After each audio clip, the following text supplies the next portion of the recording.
नमस्कार किसान भाइयों आज हम बात करेंगे पेढ़ी गन्ने के लिए सबसे अच्छा जो कीटनाशक है वो दानेदार में कौन सा रहने वाला है।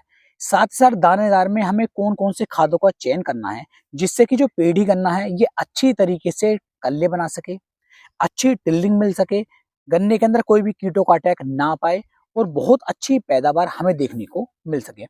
कई सारे किसान भाई क्या है वो ये सोचते हैं कि भाई हमें स्प्रे नहीं करना है, हमें कोई ऐसा खाद बता दो, कोई ऐसी दवाई बता दो जो दानेदार में हो, यानी कि खाद के अंदर मिक्स करें, उसे खेत के अंदर डालें और बाद में पानी दे दें। स्प्रे करने से वो बचते हैं। तो आज की वीडियो इसी चीज के ऊपर रहने वाली है कि सबसे बढ़िया खाद पेढ़ी गन्ने के अंदर कौन सा रहने वाला है, क्योंकि इस समय पर लगभग मैं समझ रहा हूँ सभी किसान भाइयों को जो पौधा करना है लगभग खत्म होने की तरफ आ चुका है। आने वाले 8 से 10 दिन के अंदर सभी किसान भाइयों का पौधा करना खत्म हो जाएगा। उसके बाद पेढ़ी गन्ने की जो तैयारी है वो सभी किसान भाई करने वाले हैं। अब आप देख पा रहे हैं हमारा भी जो गन्ना है लास्ट बस ऐसा मान लीजिए 4 से 5 दिन के अंदर पूरा खत्म हो जाएगा। उसके बाद पेढ़ी गन्ने की तैयारी अच्छी तरीके से चलने वाली है। तो सबसे पहले तो ये है कि जब हम कोई भी खाद डालेंगे तो खाद डालने से पहले कुछ बातों का हमें बारीकी के साथ ध्यान रखना है। जैसा कि एक तो खेत के अंदर खरपतवार नहीं होने चाहिए।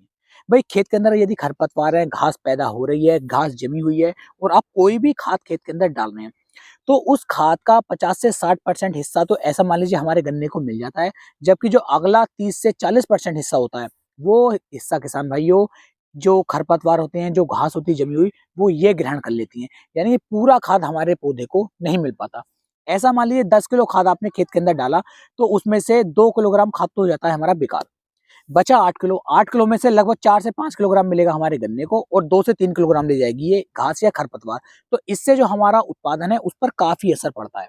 अच्छे रिजल्ट हमें देखने को नहीं मिल पाते हैं। तो सबसे पहले तो खरपतवारों को खत्म करो, चाहे स्प्रे करो और चाहे मजदूरों की सहायता से आप इसे साफ करवा सकते हैं। इसके अलावा किसान भाई अगर गन्ने के अंदर जब पौधा गन्ने की हमने कटाई करी उसके अंदर ठुंड जमा हुआ है, यानी कि गन्ना थोड़ा सा ऊपर से कट गया है, तो किसान भाई यहाँ पर जो कल्ले हैं, जो टिल्डिंग है वो कम हमें देखने को मिलती है। ज्यादा अच्छी टिल्डिंग, ज्यादा अच्छे कल्ले हमारा गन्ना यहाँ पर नहीं बना पाता है। तो हमें क्या करना है कि इन्हें बराबर से काट करके चलना है। या तो मशीन के द्वारा आप इसे मशीन चलवा दीजिए खेत के अंदर, तो उससे क्या होगा बिल्कुल बराबर बराबर कट जाएंगे। और यदि कहीं कहीं पर थोड़ा बहुत है तो 1 या 2 मजदूर लीजिए, बहुत आसानी के साथ बिल्कुल एक अच्छी सी दाती लो और बिल्कुल बराबर बराबर से कटवाते हुए चले जाओ। मुश्किल से 1 एकड़ खेत के अंदर 1 से 2 मजदूर शाम तक पूरा साफ कर देंगे, बहुत अच्छी तरीके से गन्ने को बराबर से काट देंगे। अगर ऐसा हो जाता है तो फुटेर जो है बहुत ज्यादा देखने को मिलती है।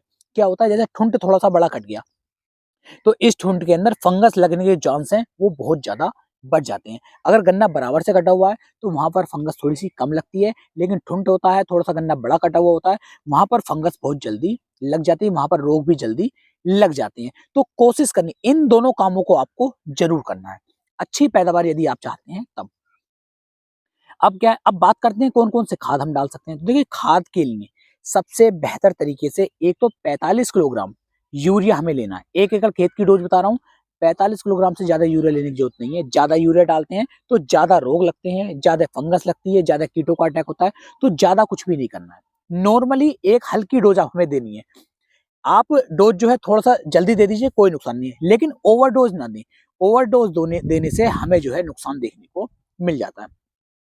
तो 45 किलोग्राम लेना है यूरिया। यूरिया से क्या होगा, जैसे ही यूरिया डलती है तो किसान भाई एक तो खेत के अंदर गर्मी ज्यादा बन जाती है। ज्यादा गर्मी बनेगी तो ज्यादा कल्ले आएंगे, ज्यादा फुटा हुआ आएगा, गन्ना हमारा हरा भरा होकर के चलेगा, पीलापन उसके अंदर नहीं रहेगा। तो यूरिया का हमें ये फायदा मिल जाता है। इसके साथ में जो हमें सल्फर का उपयोग कर लेना है। अब सल्फर कौन सी उपयोग में लानी है, जो हमारी पाउडर फॉर्म वाली सल्फर आ रही है, इसकी मात्रा ले लो कम से कम 5 किलोग्राम प्रति एकड़ के हिसाब से। अगर 5 किलोग्राम हमने सल्फर ले ली तो इसके बहुत ही बढ़िया वाले अच्छे रिजल्ट यहाँ पर देखने को मिलते हैं। एक तो ये हमारे खेत के अंदर फंगस नहीं लगने देती, दूसरा किसान भाइयों हमारी खेत की मिट्टी को ये भुरभुरी बना देती है। कल्ले बनाने में, टिल्लिंग बनाने में इसके बहुत अच्छे रिजल्ट हमें देखने को मिल जाते हैं। अगर कोई किसान भाई पाउडर फॉर्म वाली सल्फर नहीं लेना चाह रहे हैं तो 7 से 8 किलोग्राम जो दानेदार वाली सल्फर आती है आप उसका चयन भी यहाँ पर कर सकते हैं, उसके भी बेहतर रिजल्ट देखने को मिल जाएंगे। तो सल्फर जरूर लेनी है, बहुत अच्छा रिजल्ट यदि आप चाहते हैं। बिल्कुल हरा भरा होकर के गन्ना चलेगा, मोटाई अच्छे से आएगी, सुक्रोज की मात्रा अच्छी आती है, कल्ले बहुत शानदार आते हैं, मोटे मोटे कल्ले आएंगे, तो बढ़िया लगता है खेत देखने में। तो सल्फर जरूर लेनी है। तीसरे खाद के रूप में आप ले लीजिए एसएसपी, सिंगल सुपर